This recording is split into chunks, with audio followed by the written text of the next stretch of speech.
प्रिय विद्यार्थी मित्रांनो, मी दीपाली कुलकर्णी देशमुख माझ्या विंग्स ऑफ फिजिक्स या चॅनलमध्ये आपलं सगळ्यांचं मनपूर्वक स्वागत करते। तर आपण टीईटीच्या परीक्षेसाठी भौतिक शास्त्राचा जो उष्णता आणि उष्मागतिकी हा जो धडा आहे त्याच्यावरचं आर्टिकल पाहणार आहे की ज्याच्यावर प्रश्न विचारले गेलेले आहे। मग याच्यात काय पाहणार आहे आपण असेच व्हिडिओ बनवणार आहे की ज्याच्यावर खूप सारे प्रश्न विचारले गेलेले आहेत। तर मग आपल्याला जर समजा डिग्री सेल्सिअस मधलं टेम्परेचर दिलं आणि त्याला आपल्याला केल्विन मध्ये कन्वर्ट करायचं असेल तर के म्हणजे केल्विन आणि त्याच्यामध्ये सेल्सिअस मधलं जे टेम्परेचर आहे त्याच्यामध्ये आपल्याला 273.15 मिळवावे लागतात। कळला पहिला फॉर्म्युला। याच्यात आपण सहजासहजी कन्वर्जन करू शकतो डिग्री केल्विनचं डिग्री सेल्सिअस मध्ये। आले लक्षात? मग आता आपल्याला तसंच फॅरेनहाइट आणि सेल्सिअस याच्यामधलं कन्वर्जन शिकायचंय। मग आता बघा, जर फॅरेनहाइट मधलं टेम्परेचर असेल तर इथे 9/5 इंटू डिग्री सेल्सिअस मधलं टेम्परेचर प्लस 32 घ्यायचे। काय घ्यायचे? प्लस 32।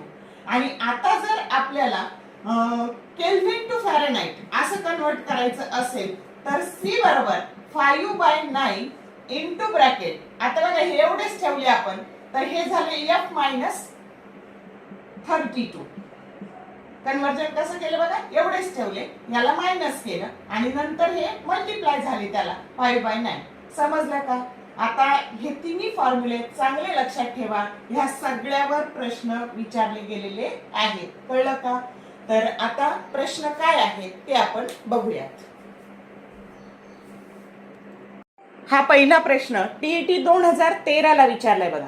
27 डिग्री सेल्सिअस हे तापमान केल्विन मापन श्रेणीनुसार किती असेल? पर्याय पहिला 300 डिग्री केल्विन, पर्याय दुसरा 30 डिग्री केल्विन, पर्याय तिसरा 300 डिग्री केल्विन आणि पर्याय चौथा 246 डिग्री केल्विन। तर आता इथं पहिला आणि तिसरा पर्याय सारखेच दिलेले आहे आणि आपल्याला काय करायचंय तर 27 डिग्री सेल्सिअस याला केल्विन मध्ये कन्वर्ट करायचंय। मग आता आपल्याला माहिती आहे की केल्विन बरोबर काय तर डिग्री सेल्सिअस प्लस 273, तर के बरोबर हे 27 आणि 273, उत्तर झालं 300 डिग्री केल्विन। समजलं का? पण इथे पर्याय 1 आणि 3 सारखेच दिलेले आहे आणि म्हणून correct option 1 and 3 and that is 300 degree kelvin. म्हणताना म्हणायचं पण लिहिताना डिग्री लिहित नाही। आलं लक्षात? आता मी तुम्हाला सोपी ट्रिक सांगते। जर तुमच्याकडे 27 डिग्री सेल्सिअस असेल, जरी आपण तिथे 273.15 घेतले तर हे 0.15 कन्सिडर करत नाही, त्याला निग्लेक्ट करतात। आलं का लक्षात? मग आता हे 27 शेवटी 27 असेल ना तर पहिला अंक 0 घ्यायचा आणि डिग्री सेल्सिअस टू केल्विन करताना या 0 3 मिळवायचे म्हणजे झाले 300। जर हे 127 दिलं ना तर ह्या पहिल्या 1 मध्ये 3 आकडी दिला तर 1 मध्ये सरळ 3 मिळवायचे म्हणजे हे झालं 400। समजलं का? तर या पद्धतीने कन्वर्जन करायचं। म्हणजे 27 डिग्री सेल्सिअस म्हणजे 300 केल्विन, 127 म्हणजे 400 केल्विन। इथं जर 527 असेल तर 5 मध्ये पहिला शेवटी 27 पाहिजे, या 5 मध्ये 3 मिळवायचं म्हणजे 800 केल्विन। ट्रिक समजली का? एका सेकंदात आपल्याला उत्तर देता येतं। आता हा प्रश्न टीईटी 2018 चा PYQ आहे बघा। 10 डिग्री सेल्सिअस तापमान केल्विन स्केल मध्ये इतके असेल। पर्याय 1 273.15 degree kelvin, 2 10 kelvin, 3 373.15 degree kelvin आणि 4 283.15 डिग्री केल्विन। तर आपण पाहिलं की आपल्याला जर केल्विनचं डिग्री सेल्सिअस मध्ये करायचं असेल तर त्याच्यात किती मिळवतो आपण? 273.15 मिळवतो।